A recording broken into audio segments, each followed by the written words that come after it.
Laisse-moi t'expliquer en 4 raisons pourquoi tu dois suivre le Barça de cette année. Alors, raison numéro 1, la plus évidente, c'est les leaders du championnat. 3 victoires en 3 matchs, ils sont chauds. Globalement, on sent que c'est une équipe qui est en forme, donc vraiment, c'est une équipe qu'on doit suivre. Ensuite, les nouveaux joueurs. Dani Olmo, il est arrivé, il a fait la différence directement. Au-delà du fait qu'il a été décisif, qu'il a marqué un but, son impact dans le jeu est très intéressante parce que ça fait longtemps que le Barça n'a pas joué avec un 10. En gros, ça fait depuis Messi, quoi. Depuis Messi, il n'y a pas eu de vrai 10 dans cette équipe. Donc ça va permettre à un joueur comme Lewandowski de pouvoir recevoir plus de ballons directs. Parce que jusqu'à présent, Lewandowski, il attend quoi? Il attend le ballon des joueurs de côté.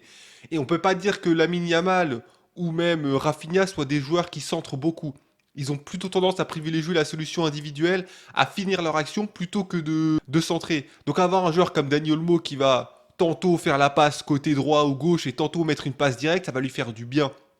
Et il sera plus proche de lui, comme l'était Müller lorsqu'il joue au Bayern. C'est quelque chose qui pour moi peut être que bénéfique à Lewandowski. Lewandowski, il est en forme. Lewandowski, il est clairement en très grande forme. Il a marqué 3 buts, il aurait dû en marquer un quatrième parce qu'on lui a enlevé un but sans aucune raison. Mais tout ça pour dire que les joueurs sont en forme. Les joueurs sont en forme, donc ça vraiment c'est un point qui va permettre à l'équipe de pouvoir avancer sur des bonnes bases offensives, je précise bien offensifs. Donc ils sont en forme. Ensuite, troisième point directement, l'identité de jeu. Que ce soit Pedri, Gavi, Daniel Mo qui vient d'arriver, c'est des joueurs qui ont l'ADN du Barça. Au-delà du fait qu'ils ont été formés par le Barça, ils ont l'ADN du Barça. Tu sens que c'est des joueurs qui sont faits pour le Barça. Que ce soit en possession, en jeu direct, un jeu à l'espagnol, c'est vraiment ces joueurs, quand tu penses à ces joueurs-là, quand je pense à Pedri, je pense direct au Barça. Quand je pense à Gavi, je pense directement au Barça. C'est vraiment des joueurs qui sont faits pour le Barça. Et ça, c'est bien parce que ça leur permet d'avoir une identité de jeu. Et en plus, je trouve que en ce début de saison, ils sont capables d'alterner un jeu de possession avec parfois un jeu plus direct. Parce qu'on a eu les dernières saisons un jeu très stéréotypé du Barça qui faisait des passes, aller gauche, droite, mais ça menait à rien, des passes en arrière. Là, ils vont temporiser de temps en temps et parfois d'un coup, hop, une attaque rapide. Rafinha, il va vite. Lamine Yamal, il va vite. Daniel Olmo, il a une bonne vitesse lorsqu'il sera bien intégré à l'équipe. C'est des joueurs qui vont vite, donc c'est des joueurs qui peuvent contrer vite. Donc ça leur permet d'alterner ce que faisait le Barça de la grande époque. Toute proportion gardée, bien évidemment. Mais ils n'étaient pas que en jeu de possession. Ils étaient capables d'accélérer. Ils étaient capables de poser le ballon et de prendre leur temps. Il y avait beaucoup de choses en même temps. Et là, je trouve que ce Barça a les armes pour essayer de faire la même chose. Donc le troisième point, c'est une identité de jeu qui est retrouvée, des joueurs qui vont pouvoir pratiquer ce jeu s'ils continuent de progresser, comme Yamal, comme Gavi. Et le quatrième point, bien sûr, c'est que il leur manque des joueurs. Malgré tous les joueurs qu'on a vus, il leur manque De Jong, il leur manque Arrojo, il leur manque Gavi, il leur manque des joueurs importants, des joueurs qui sont potentiellement titulaires. Donc quand tu te dis qu'en plus il y a une marge de progression par rapport au fait que tu peux changer le 11, tu te dis vraiment qu'il y a tout dans cette équipe pour que potentiellement tu es l'une des meilleures équipes d'Europe. Je dis bien potentiellement. Maintenant, on va relativiser parce qu'évidemment, je ne peux pas me contenter de dire oui, l'équipe elle est magnifique, tout baigne et c'est bien. Il y a des points à relativiser. Déjà, le premier, le plus évident, ça fait 3 matchs. Je pense que c'est le point auquel tout le monde pense. On va pas s'enflammer, dire que le Barça va faire une grande saison alors que ça fait 3 matchs. Ça se trouve, dans 3 matchs, ils les perdent et on se dit, oula, le Barça, c'est la crise, etc. On dit juste qu'ils sont bien partis. Ils sont bien partis. Maintenant, ça fait 3 matchs. Faut voir avec le temps. C'est un bon début. Il y a encore beaucoup de matchs. Une saison, c'est long. Mais ça fait 3 matchs. Ensuite, moi, je vois un défaut à cette équipe-là. Et c'est sur ce point-là que je vais insister. C'est le côté défensif. Je trouve que défensivement, ce Barça, il n'est pas rassurant. J'ai vu le Barça en difficulté, notamment au dernier match contre Vallecano. Ils ont pris un but en premier, alors ils ont été capables de réagir et c'est un bon point, mais ils ont pris le premier but, ils ont été mis en difficulté. J'ai pas senti le Barça ultra serein. Et je trouve qu'ils ont des problèmes défensifs. Et même si Arrojo manque à l'appel et on sait qu'il va revenir et que c'est un excellent défenseur, est-ce que Arrojo à lui tout seul va régler tous les problèmes du Barça? Je sais pas. Parce qu'Arrojo, par exemple, l'année dernière, il a été bon, mais il n'a pas été aussi bon que ce qu'on attendait de lui. En gros, on attendait d'Arrojo qu'il ait une progression linéaire. Et l'année dernière, il y a eu des moments où il a fait des erreurs. Il avait pris un carton rouge bête, je me souviens. Il y a eu des moments où il n'était pas dedans.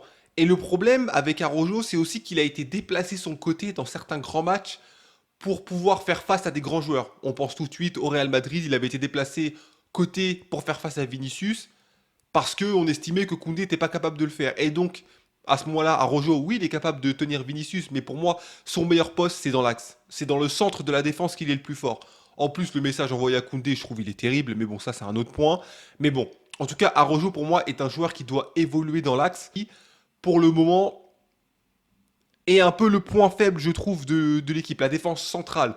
Koundé, je trouve, il a bien progressé ces dernières années, notamment dans l'aspect offensif. On sent qu'il est plus en confiance, il va tenter plus de choses, etc. Bon, après, il faut voir. Après, il y a le dernier point, c'est une équipe très inexpérimentée. Alors, le championnat et la Ligue des Champions, c'est deux points très différents. En championnat, je trouve que le Barça est l'équipe qui, pour l'instant, est la mieux placée pour la remporter parce que c'est une équipe où on sent qu'elle va faire preuve de plus de régularité parce qu'elle a les joueurs qu'il faut. Lewandowski, c'est un joueur de championnat. Donc, par exemple, Lewandowski, c'est un joueur qui, en championnat, va mettre beaucoup de buts. Ça, il n'y a pas de doute là-dessus. C'est ce joueur qui va te faire gagner un championnat ou peut-être une équipe comme le Real Madrid, qui est plus basé sur des individualités, des stars et moins sur un collectif, va plus performer dans une compétition de coupe. Que ce soit la Ligue des Champions, que ce soit la coupe, sur un match direct, le Real Madrid, ils peuvent battre n'importe qui. Mais sur un ensemble de matchs, je vois plus ce Barça, par exemple, faire preuve de plus de régularité. Mais par contre, pour revenir, parce que c'est quand même un point négatif, en Ligue des Champions, j'ai peur qu'il y ait un manque d'expérience qui leur joue des tours. Contre une grosse équipe, contre une équipe qui a du vécu, j'ai peur que ce Barça se fasse avoir. Ce que je viens de dire sur le Real, c'est bête, mais je vois plus le Barça remporter le championnat que le Real. Mais par contre, si le Real et le Barça s'affrontent en Ligue des Champions, je vois clairement le Real gagner. Parce qu'ils ont l'expérience en plus sur une confrontation. T'appréhendes pas le match de la même façon lorsque t'es en Ligue des Champions que lorsque t'es en championnat. Et ce Barça va peut-être leur manquer quelque chose pour l'instant. Après, bien sûr, ils sont jeunes, les joueurs, ils ont le temps d'évoluer, mais Daniel Olmo, on peut pas dire que ce soit un spécialiste de la Ligue des Champions. Lewandowski, il l'a remporté une fois, c'était le Final 8. On sait que c'était une compétition un peu particulière. Je n'enlève pas sa victoire Ligue des Champions, bien sûr, mais ce que je veux dire, c'est que Lewandowski n'est pas connu pour être un grand spécialiste de la Ligue des Champions. Et Rafinha, il l'a pas gagné. Et il y a Yamal, encore heureux qu'il l'ait pas gagné. Mais bref, De Jong, etc. C'est pas des joueurs qui sont spécialistes de la compétition.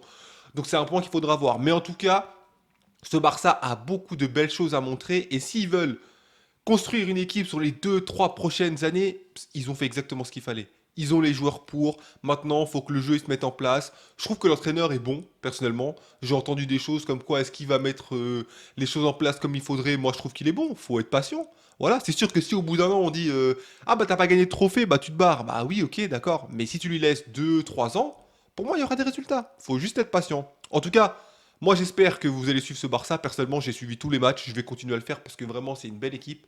Dites-moi ce que vous en pensez. C'est quoi les points positifs, négatifs pour vous? On en discute et je vous dis à la prochaine. Ciao!